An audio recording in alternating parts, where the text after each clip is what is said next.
okay lang ba sa'yo makipag-date ng isang transgender? Kung date lang po, okay naman po. Para sa akin po, depende. Hindi din po. Depende kasi Medyo. Depende. Kung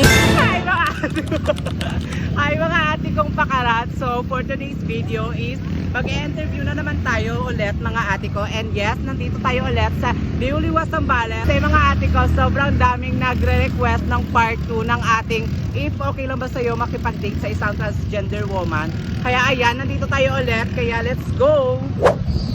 hi po, ano pong name? Randall po. Lyric po. Joshua po. Nash po. So, taga saan kayo? QC po.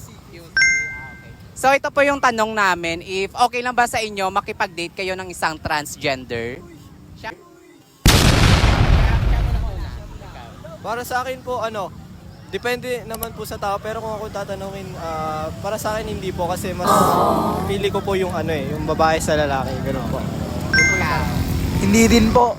Bakit? Walang kahit anong rason, ayaw lang. What? Anong tanong? Okay lang ba sa'yo? Mag-date ka ng trans, okay lang sa'yo mag-date ka ng trans. Ganun. Siguro depende kasi syempre, meron kasi nag-work yung mga ganun, di ba? Yung mga transes na Pero para sa akin, hindi kasi ako nag-ano ng mga trans Ikaw. Sasagot pa ba ako? Nasabi na nila lahat yun. Hindi, para sa akin, okay naman yun. Kasi nga, sabi nga ng tropa ko, yung iba, nag-work naman kahit trans tsaka yung lalaki. Depende din kasi. Pero depende pa rin sa Pero wala naman po kaming hate sa mga walang trans hate, na no sa hate. LGBTQ po. No hate po kami doon. May mga tropa pa Opo. mga ganun eh. Thank you so much. Thank you. Hi po, ano pong name? Carlos Marquez. Kayo. Kurt J. Bacani. Jay Gabuso. Ken. So, taga saan po kayo? Pampanga. Lahat kayo? Oo, Pampanga. So, ito po yung tanong namin po. If okay lang ba sa inyo makipag-date ng isang transgender? Medyo. Bakit? Kasi may jowa ako eh. Hindi ko masabi yan eh. Hindi ko masabi talagang ganyan. So, ikaw? Wala akong masabi. What? Gasor! Hoy! Hoy! Depende. Kung gusto lang na banding, ganun. Pero if ever date, like date lang. Yun din, depende din siya ulit. What? Pero kung gusto lang naman banding, papayag ako. Pero kung date, Thank you. Yun lang. Thank you so much po. Thank you. Thank you po. Thank you po, sir. Anong name? Awel po. So, taga saan, sir? At taga Pampanga po. Malapit lang. So, ito po yung question namin, sir. If okay lang ba sa'yo makipag-date ng isang transgender?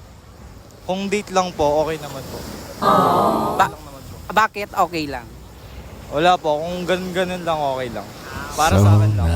So, okay kay sir, makipag-date siya ng transgender. So, thank you so much, sir. Thank you. Po, sir, ano pong name? Dexter po. Ano pa? Dexter po. Sir, taga saan po, sir? Bulacan po. So, ito pala yung tanong ko, sir, if okay lang ba sa'yo makipag-date ka ng isang transgender? Pwede naman po. Kung depende na rin po sa akin. Tsaka sa akin, first time ko kasi yung ganun. Tsaka di po ako mahilig sa ganun. Okay si sir, di ba? Kaya, yun lang, sir. So, thank you so much, sir. Thank you. Po, sir, ano pong name? Gino po. Taga saan po? Pampanga po. So, ito po yung tanong namin, sir, if okay lang ba sa'yo makipag-date ka ng isang transgender? Alanganin po eh. Wala po. Kasi parehas po kami nalami eh.